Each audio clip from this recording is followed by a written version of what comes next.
The house was large, and it seemed well kept, at least from the outside, and it looked newly constructed for something made in 1807.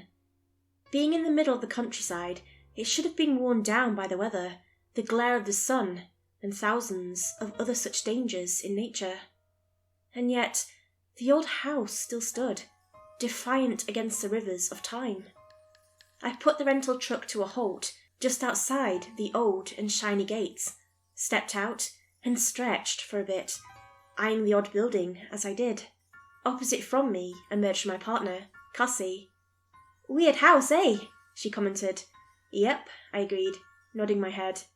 The giant label, in big red letters on my van read, "Antique Hero, your #1 moving company for all your antiques." Yeah, that was my job.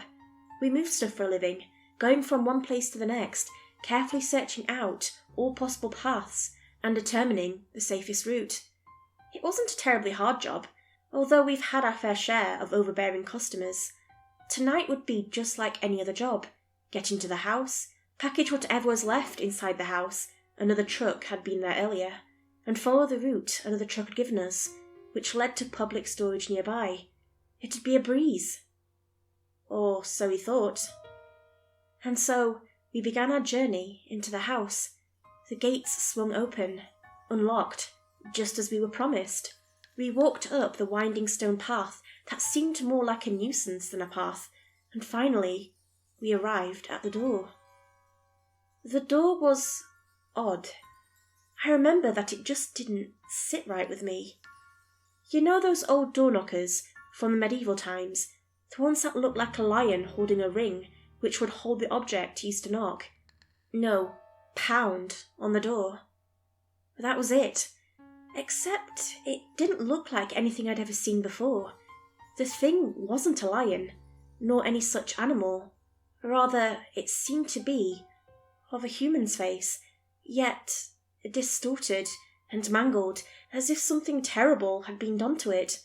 The copper rusting ring was in its jaws, and what seemed like a cheap plastic stone lay at the bottom of the ring.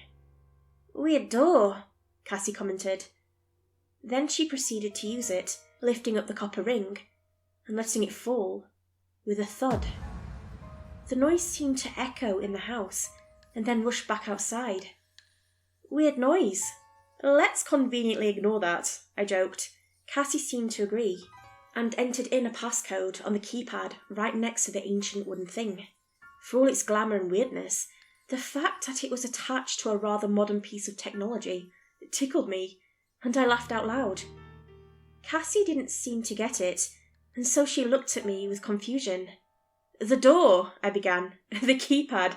They just seem so different from each other, and yet—" "I don't get it," she reaffirmed. "Oh well," I said. And so we entered the house. Shadows were in every corner. When we flicked on the light, an unnervingly candle-like glow flooded the room. The house was empty, stripped of sofas, tables, and maybe even a piano. Despite the marvellous ancient look, the house seemed small, and the insides didn't match the outside. No, this house, at least within, was as modern as they come. But of course, we didn't come to admire the house. "I'll take downstairs," Cassie claimed. "You go take upstairs." "Whatever you say," I decided, heading upstairs, as well as carrying a few cardboard boxes to stuff whatever antiques were left above. The first room I stepped into seemed to be a music room. The walls were painted with musical staves, as well as notes and rhythms, like sheet music. I looked at the ground to see depressions in the wood where a piano must have sat. I looked back up and saw 3 vases, ornate. Then I tagged them and carefully wrapped and stored them into the cardboard boxes. The next room was what once seemed to be a home theatre, crossed with an art room. The projector was still left there, and a note that told me not to remove it. There were a few paintings there too, and so I assumed those were the things that needed to be removed. The paintings were odd. They didn't seem old or anything, but they were still weird, bizarre, creepy. They all seemed to have a common theme. People wearing masks of all sorts of different kinds, all human, each showing a different emotion. Each masked person was in a different place. There was what was a musician, masked with what seemed like hatred, about to slam a knife into an already bleeding piano. Another one was of an artist, wearing white clothes and the soulless mask of fear, painting what looked like something from a kid's show, puppets that seemed vaguely familiar, though now lost to childhood. I decided to ignore the creepy paintings that could have emerged from a nightmare and instead focus on the final room. Like the room before, this one seemed equally mask-themed. The room was stripped of all furniture, and it seemed desolate, like the deserts of a future world. There were 6 masks there, each matching the 6 paintings of the people with the masks on. I didn't like how this was going. Below each grim and twisted mask were labels: joy, sadness, surprise, and 3 others that I could barely make out. They were all different, as if they had been taken from cultures from distant lands, though they all shared a single feature. Some sort of eye. Closed. Maybe taking the paintings first was a better idea. As I took the paintings back outside, I saw Cassie and made a joke on how everything in the house must be related to masks. And that's when she stopped me, mid-sentence. Her eyes were wide, and she seemed shocked. "Wait!" she paused. "I have to show you something." "Okay." Cassie waved her hand, drawing me into a room that was just too bizarre. It still seems impossible to describe. It was a room that was made to be like a nursery, one for babies, and yet the cribs were large, almost as if they were laid out not for children, but adults. There were 6 of these cribs. But that wasn't the worst part. The worst part was that it seemed like someone, or something, still lived there, and was there recently. The room was strewn with rotting stuffed animals, traces of food and furniture, but the sofas and tables were torn, and some even seemed chewed. The previous team never mentioned this. "I don't like this," I declared. "I don't think we should stay here. Let's just report this off to—" I saw a shadow move swiftly out of the corner of my eye. I wasn't sure of it at first, but I had a growing sensation that something, the shadow, was outside, watching us, like a predator. Cassie didn't seem to see it. I elected not to tell her about it. As soon as I saw it, we both heard a noise, like metal being hit, and we rushed to the front door. We looked outside, where the noise had come from, and we watched in horror as we saw 2 people inside the truck. Their faces were far too away to see, but I could swear they didn't seem to have faces at all. Further still, how did they get in? The keys were with me, and nothing seemed broken. It was almost as if they just appeared inside. "We have to call 911!" Cassie yelped. I nodded, then swiftly responded with another idea. "I'll go upstairs. It'll be easier to watch whoever's out there." Cassie nodded, dialing 911 as I ran upstairs and into the only room with a good view outside. The mask room. Just as I was about to reach the window, I stopped. Something was wrong with the room. Deeply wrong. I cautiously walked back to the collection of masks pinned on the wall. 1, I counted.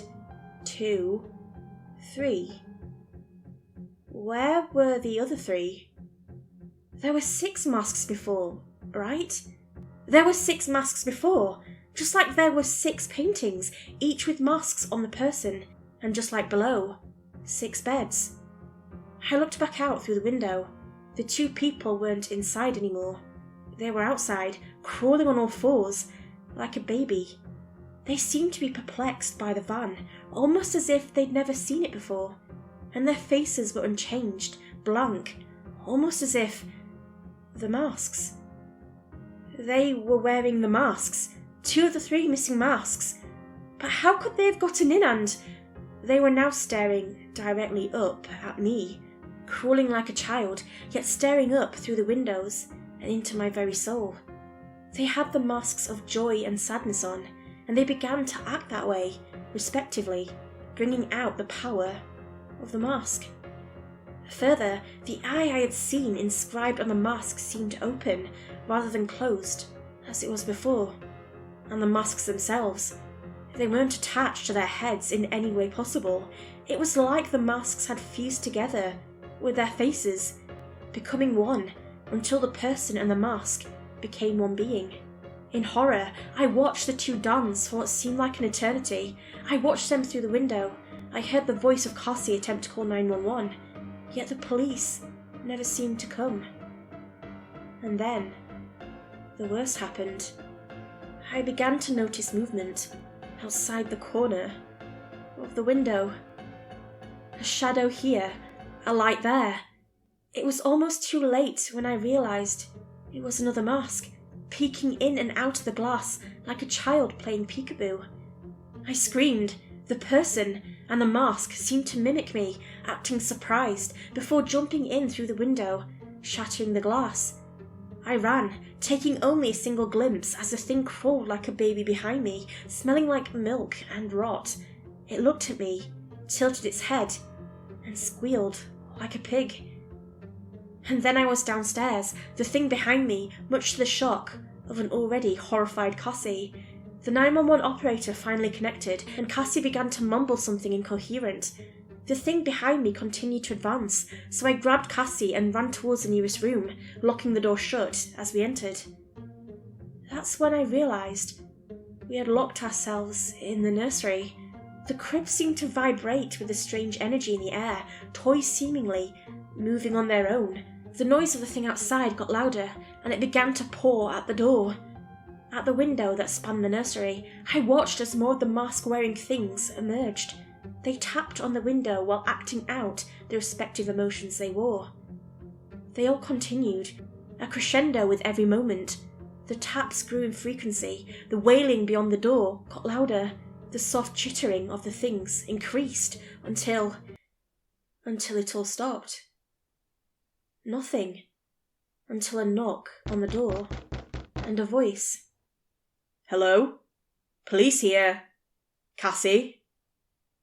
And then it was over.